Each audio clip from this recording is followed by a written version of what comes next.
Hello, beautiful people. Welcome back to Global Happenings Today TV. It's been a while now. It has been back and forth over the issue of Igbo presidency come 2023.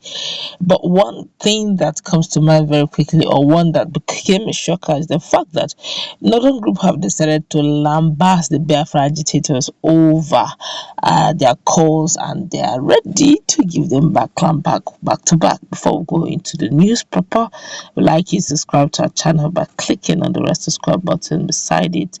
You will see a bell notification icon. Please go ahead, click on it to get notified as soon as we update our channel on YouTube. Well, the Northern Social Cultural Organization Arewa Consultative Forum (ACF) at the weekend reacted to comments by officials of Movement for the Actualization of Sovereign State of Biafra (MASSOB) that Igbo would not beg to be president of Nigeria in 2023.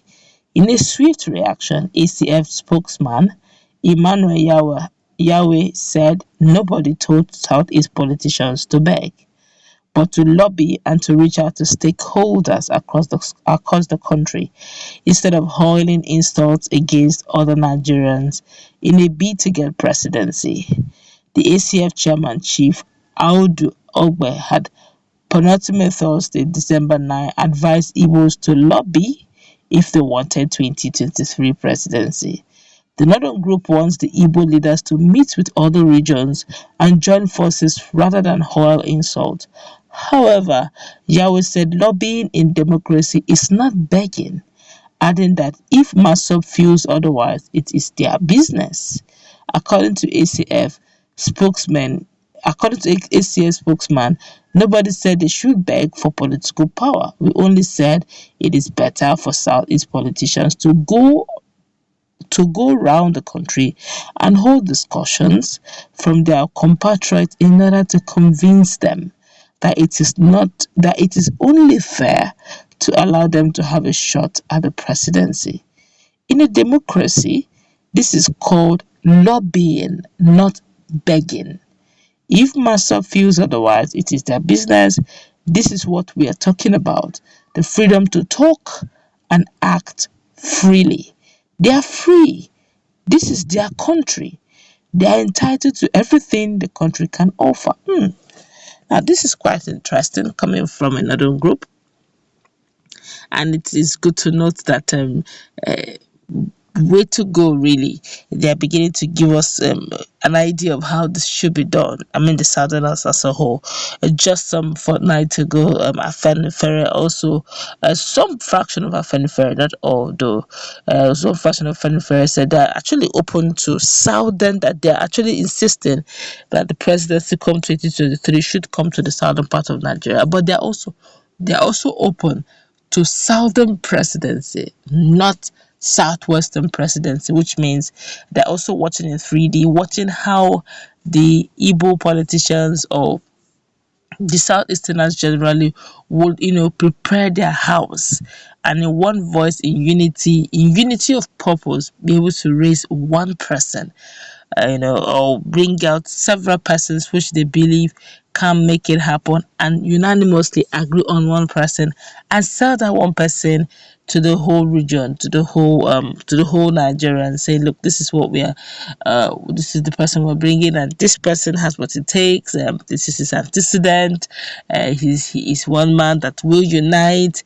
Because as it is now, one of the greatest strengths of the Igbo man is the fact that they have this grace. I don't know if I'll call that grace or the ability or inherent capacity to make something out of nothing. Now imagine already that there's this hearing already that's ongoing, bringing somewhere in Anambra, that they are likely trying to collaborate with Israel to see how they can make that area an industrial hub. Now imagine if an Igbo man who has over time built his business empire from zero to something, to heroes, something very high, to the point that he's now known with Ifeanyi Sons and Sons, Emeka sons and sons and co.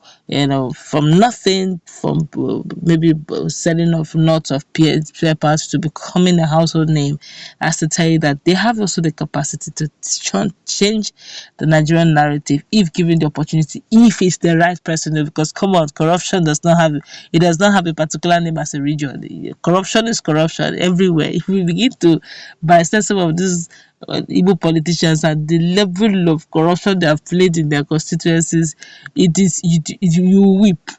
So it's not a case of okay, when an Igbo man comes, there will not be corruption. No, you have to scrutinize. The people have to make a choice.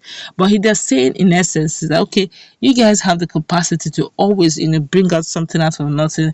After the 1967 to 70 and 1970 chaos between Nigeria and the Biafra, then they were able to come out of it.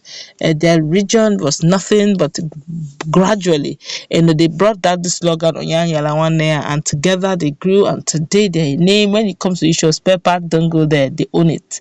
They own it. It's their own. They've taken it over. Go to Alaba, go to Opiweka, go to they're all there. That's their trademark. They know how to get something out of nothing. And the ACF is saying, look, we don't call begging, you don't call going to lobby begging. It's like interacting, selling yourself, marketing your region, saying, look, we got what it takes. Okay. And something striking about this whole discussion is the fact that unlike IPOB, that usually they would tell you it's Biafra or nothing, MASSOB was able to say something a bit different. Say, look, the Igbo man will not beg for presidency, but they didn't even bother to say, look, I thought you said you wanted, you're agitating for Biafra. I thought you said you wanted to leave Nigeria for your Biafra. But rather they're saying, look, we are not asking you to beg. No one asked you to beg. The country belongs to you. The country belongs to you as well as it belongs to every other person. So you have equal stake and equal right. You're a partner in this project called Nigeria. Therefore, nobody's mandating you to beg, but all we are saying is to lobby. Go around regions, go to north, go to south, east, southwest, go to south, go to all the places you need to lobby. Convince them that you have what it takes to change the narrative. You have what it takes. And in that lobbying processes, there must always be something, because it's always a symbiosis relationship. It's not parasitic. Symbiosis. I win something, you get something, I get something. So it's gonna be a win-win. So even if I give you my vote, okay, if my region gives you my vote, what is it in it for my region? What are you going to do for us? They begin to list out things they want you to do for them in their region if they give your vote to you, if they give their vote to you. So you say, if you're okay with it, it's okay, done, sign the deal. Then you say, guys, let's vote this guy. We have already, what we have lined up for him is a win-win for us. Then he goes to the southwest. What do you want to? They should do the same thing. Okay, guys, let's vote this guy. So we will sign an agreement. So it's always like a win-win. So even the person they're bringing, you interact. It's like a trade by barter. You check the one that is favorable to you, and if it's okay, say no, this one will be too high for me. 4 years you need to do this, you need to do that. There's a lot on ground against Nigeria and all that. That way we win. That's what he's just trying to say. Go ahead, lobby, move around. Don't stay in your closet and expect they will just hand over presidency 2023 to you in your doorstep. It's not going to work that way.